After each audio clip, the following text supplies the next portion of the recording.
Hey, welcome back to the Too Fast channel. In today's tabletop review and installation video, we're going to be taking a look at some DSG paddle shifters that are designed specifically for the Volkswagen Mark 5 and Mark 6. These are ones that replace your existing plastic paddle shifters. These are not stick-on ones. I had a bit of a problem locating these on eBay and Amazon. All I could really find were stick-on ones, and I wanted ones that replaced the actual plastic DSG paddle shifters. So I had to go to AliExpress. These ran me about $27 shipped. It took about 2.5 weeks, 3 weeks.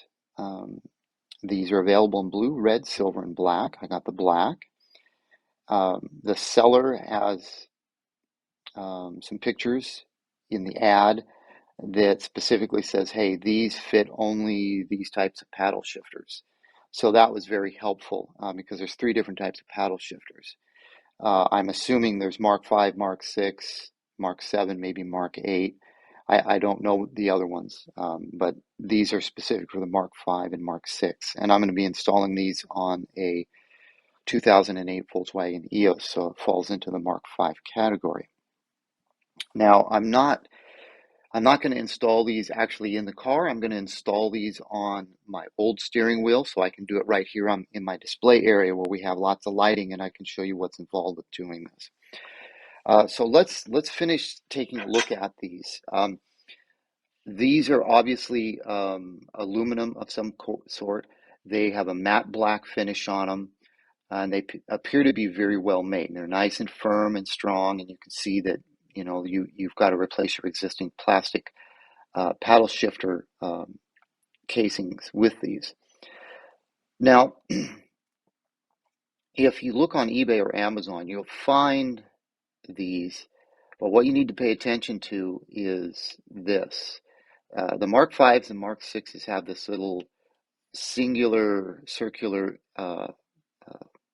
riser. The Mark 7s have a rectangular riser that runs horizontal like this. I don't believe those will fit. According to the sellers, those will not fit Mark 5 and Mark 6s. And those are pretty much all I found. So I had to go to AliExpress to find Mark 5 and Mark 6 paddle shifters. So that's kind of what you're looking for if you're going to do this upgrade. So you've got cutouts for plus and minus for upshifting and downshifting, which is nice.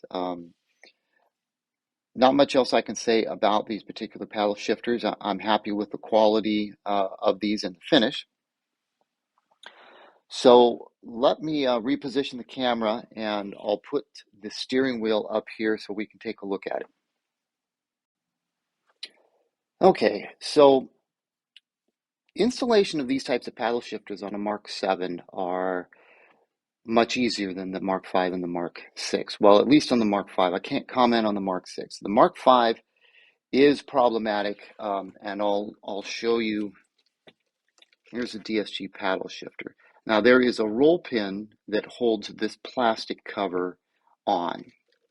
On the Mark 7s, you can access that roll pin with the steering wheel on the car or with the airbag in the steering wheel.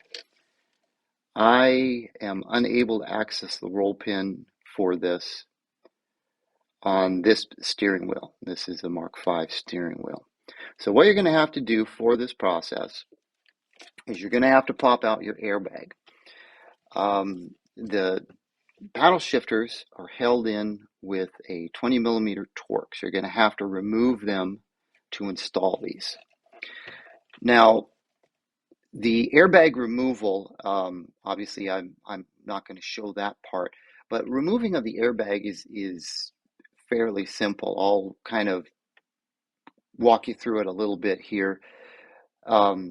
It's best if your battery is disconnected, but I know most EOSs freak out if you completely disconnect the battery. Whether you do that or not is up to you, but it is recommended that you disconnect the battery before you remove an airbag.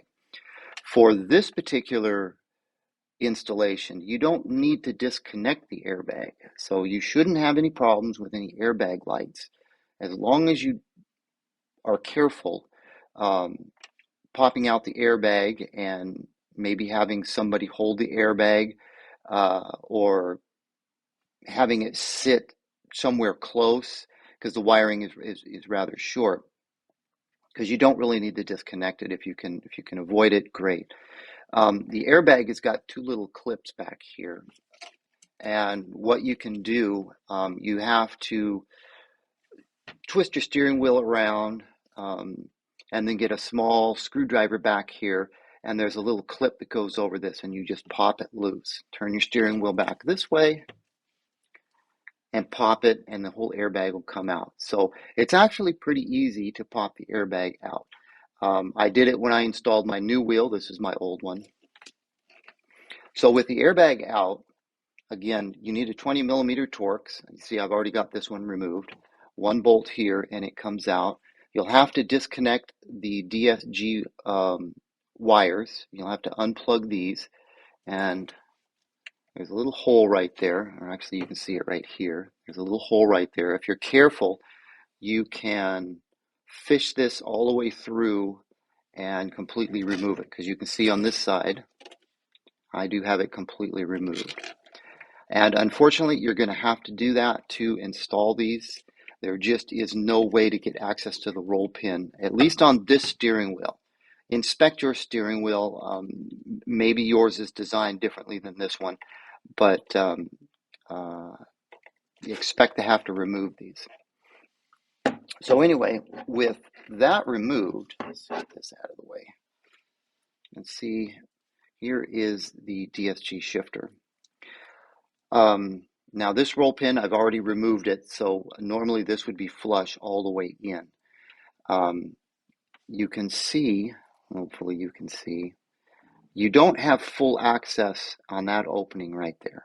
You have just enough space. Now this is a brass punch. You have just enough space to kind of get a punch in here, and using a hammer, you're going to have to hit this roll pin and punch it out this direction, because it is captured, and you may, after you get it pulled out, you can use a small pliers to remove it. And you can see right there, you can see that notch. That notch is caught in the center right there. So that's why you've got to use a punch and a roll pin to kind of pound that loose. Doesn't take a lot of pressure. So that's what you got to do. The roll pin can go in either way. There isn't one specific way it needs to go back in. So any orientation is fine. Now, to get the cover off, the cover is captured on this side right here. So it would help if you had, which I don't have, which I have to grab, a small plastic pry tool. You probably don't want to use a screwdriver for this. You run the risk of possibly breaking something. As you can see, well, let's see, maybe we don't need to pry it. This end will lift up. Now there's a spring in here, so do this over someplace safe in case the spring falls out, you don't lose it. And you can see that this doesn't want to just directly come off, because there's a little clip back here. And if we pry up on this a little bit, we can pop it off. So I got it popped off. I use a little plastic pry tool, and I'm going to tilt it over, and I'm going to lift it up so you can see where the spring is right there. Oops, maybe you can see it if I get it in frame. So that is where the spring is. The spring is not really captured. It will come out, and if it does fall out, there's only one hole it goes into, so you can just put it back in there, like so. All right, so with that said, we can take our new paddle shifter, and you can see that the spring is going to go in that little hole right there.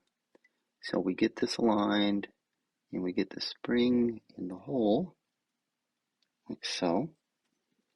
All right, now I'm going to hold the bottom of this, and I'm going to use my little pry tool just to kind of push down on that. All right, so it is installed. Okay, and you can see it is working. And then you would take your roll pin, slide it back in. Now you're going to have to use a punch and a hammer, or a little bit of hammer to hammer this down. And I'm gonna go ahead and do that. Let's see.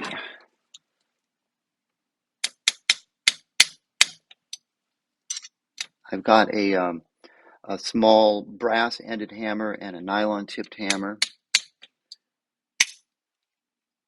Actually, I would have to take this off camera to do this, to hammer this down, which I will.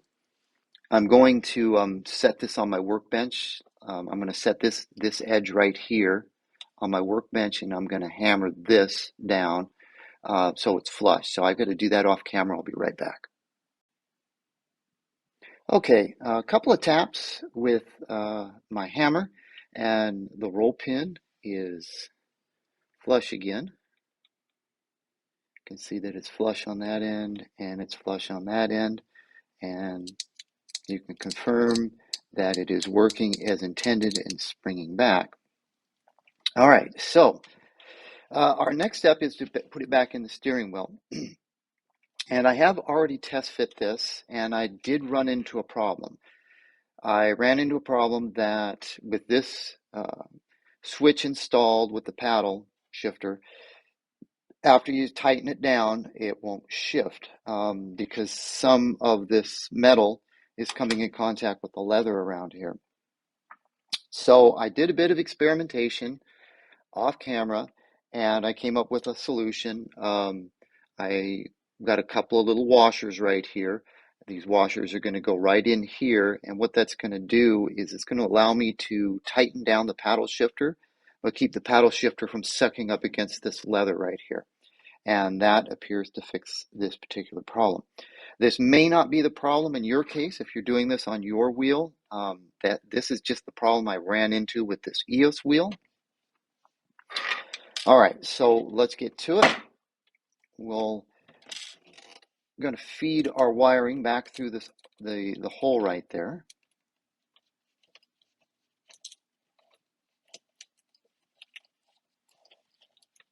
Which would be a lot simpler if this big sticker wasn't on here. It has the part number. But I'm going to leave it on there.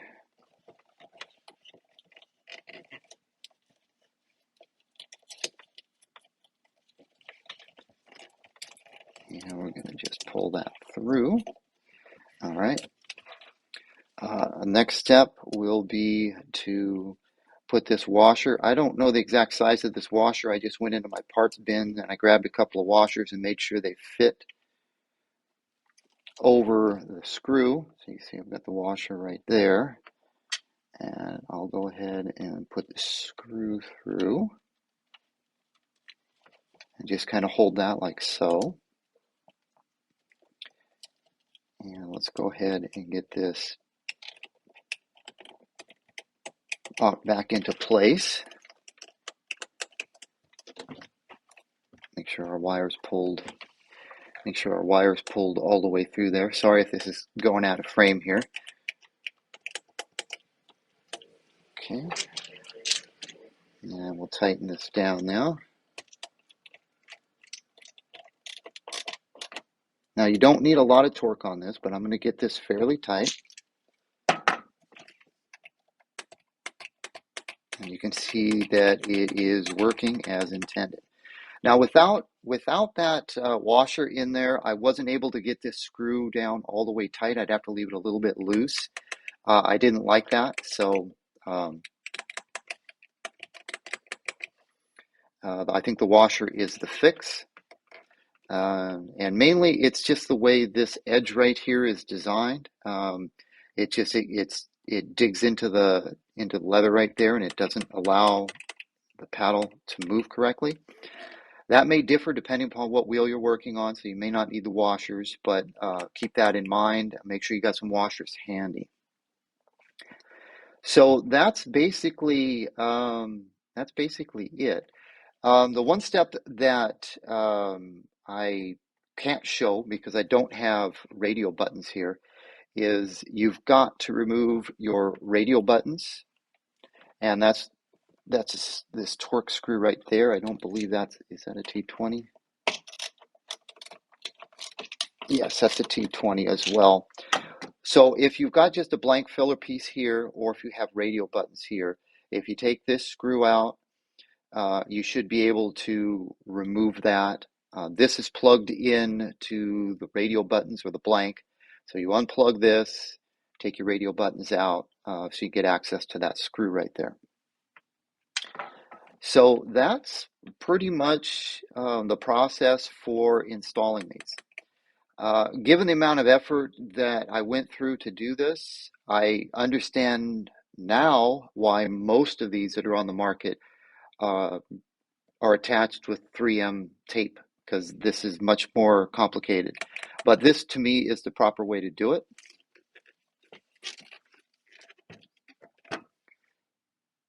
And before we wrap up the video, I'm going to actually go and install these on the wheel in my car. I'm not going to show that on video. I have a GTI flat bottom wheel in my car. I'm going to go ahead and install these. If there's any variance between the GTI flat bottom wheel and this standard EOS wheel, I'll make notes when I come back at the end of the video, and I'll let you know if I noticed anything different.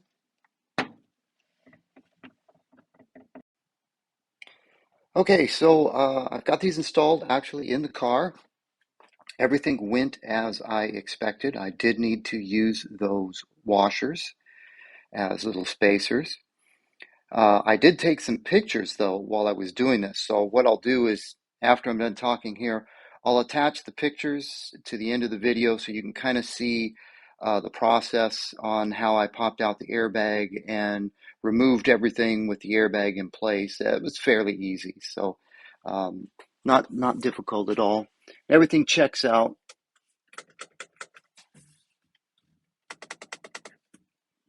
And the shifters kind of blend in with the black, so you don't really notice them. If they were red, they would definitely stand out, but I'm definitely happy with the black. And so nice little project, and we'll get one shot from behind.